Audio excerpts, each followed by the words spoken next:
नमस्कार दोस्तों, आज हम आपको माघ मास में सुनी जाने वाली भील बिलनी की कहानी सुनाने जा रहे हैं, जिसे सुनने से शिव जी की विशेष कृपा प्राप्त होती है। तो चलिए कहानी शुरू करते हैं।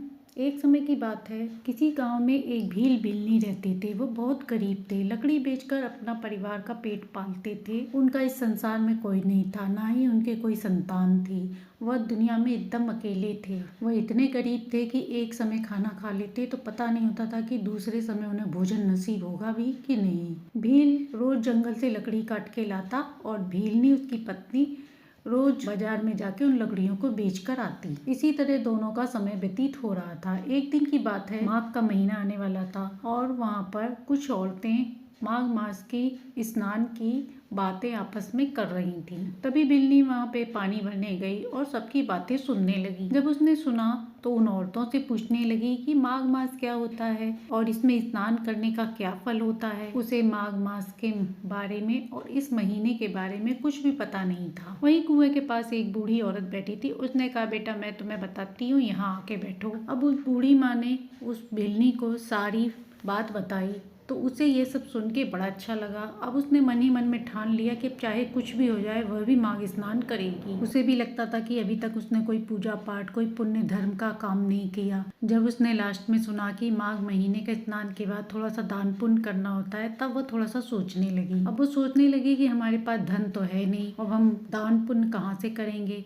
अगर मैंने दान करने के लिए अपने पति से कहा तो वो बहुत गुस्सा करेंगे। वो दोनों इतनी कड़ी मेहनत के बाद ही बड़ी मुश्किल से 2 समय की रोटी इकट्ठी कर पाते थे। अब बिल्ली ने सोचा जो होगा देखा जाएगा। उसके मन में भगवान के प्रति अटूट श्रद्धा भर गई। उसने सोचा चाहे जो हो, स्नान तो मैं करूंगी, बाकी भगवान की इच्छा। अब माघ का महीना आया। वो भी गाँव की और औरतों के साथ गंगा स्नान करने सुबह जाती। अब रोज विष्णु भगवान शिव जी की पूजा आराधना करती। जब उसका पति लकड़ियों का गट्ठर लेके आता तो उसमें से रोज एक लकड़ी निकाल कर रख देती, बाकी सब बाजार में ले जाकर बेच देती। इसके बाद वो रोज सुबह उठकर स्नान करती, आंवला, तुलसी, पीपल, पतवारी को सींचती, पूजा करती, भगवान की भी आराधना पूजा करती, माघ का महत्तम सुनती और भगवान विष्णु के मंत्रों का जाप करती, शिव जी के मंत्रों का भी जाप करती। ऐसा करते करते उसे पूरा 1 महीना हो गया। अब एक दिन उसने सोचा जो एक एक लकड़ियां मैंने इकट्ठी करी हैं उनको बेचकर उद्यापन के लिए कुछ ना कुछ इकट्ठा हो ही जाएगा। अब माँ की चतुर्दशी को वो सभी लकड़ियों को बांधकर बाजार में बेचने के लिए ले गई। अब उसने शिव जी का नाम लेके उन लकड़ियों को बेचने के लिए जैसे ही बैठी तो उन लकड़ियों में से खुशबू आने लगी। इसे आप भीलनी की भक्ति कह सकते हैं या माघ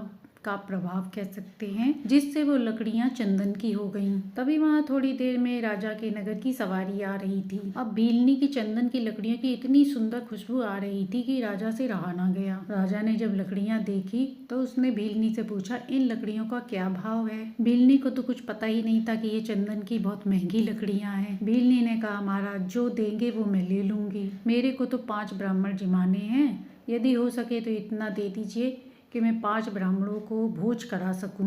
अब राजा को तो पता था कि ये लकड़ियां शुद्ध है, चंदन की हैं, पर राजा लालची था, वो तो सब जानता था। फिर भी उसने 5 ब्राह्मण के खाने लायक उसको इतना पैसा दे दिया कि 5 ब्राह्मणों को वो भोज करा सके। इसके बाद उसके सिपाही उन पैसों से उसके घर सामान पहुंचा गए। जब वो सामान उसके घर आया तो उन सामान को देख के वो बहुत खुश हो गई। अगले दिन भीलनी ने माँ पूर्णिमा को सुबह उठकर स्नान किया। उसके बाद भोज की तैयारी करने लगी। उस दिन इसने पकवान, लड्डू, चूरमा बढ़िया से भोजन बना के तैयार कर लिया, पर खाना इतना ही था कि 5 ब्राह्मण से ज्यादा कोई नहीं खा सकता था। अब भील ने देखा कि इतना बढ़िया खाना बनाया, हमने तो कभी इतना बढ़िया खाना नहीं खाया, क्यों ना हम ही इस खाने को खा लें। इसके बाद भीलनी ने मना कर दिया, कहा नहीं, ये भोजन हमारे लिए नहीं है, ये ब्राह्मणों को जिमाने के लिए है। इसके बाद भीलनी ने ब्राह्मणों को बुलाया और भोजन कराया। सभी ने पेट भर भोजन किया और भीलनी ने उनको दक्षिणा दी। इसके बाद चलते समय सभी ब्राह्मण खुश हुए और उसे चलते समय आशीर्वाद दिया। इसके बाद भगवान की ऐसी कृपा हुई कि भील को जमींदार के यहाँ नौकरी मिल गई। अब उन्हें खाने पहनने किसी चीज की कमी नहीं थी, क्योंकि भगवान ने उनके सभी संकट हर लिए थे। माघ स्नान के कारण उनके घर में भी अन्न धन के भंडार हो गए थे। अब उनके घर किसी चीज की कोई कमी नहीं थी। हे भगवान, जैसे आपने उस भीलनी का माघ स्नान पूरा कराया, ऐसे ही माघ स्नान करने वाले सभी का माघ स्नान संपूर्ण कराएं। अपनी कृपा और आशीर्वाद सभी पर बनाए रखें।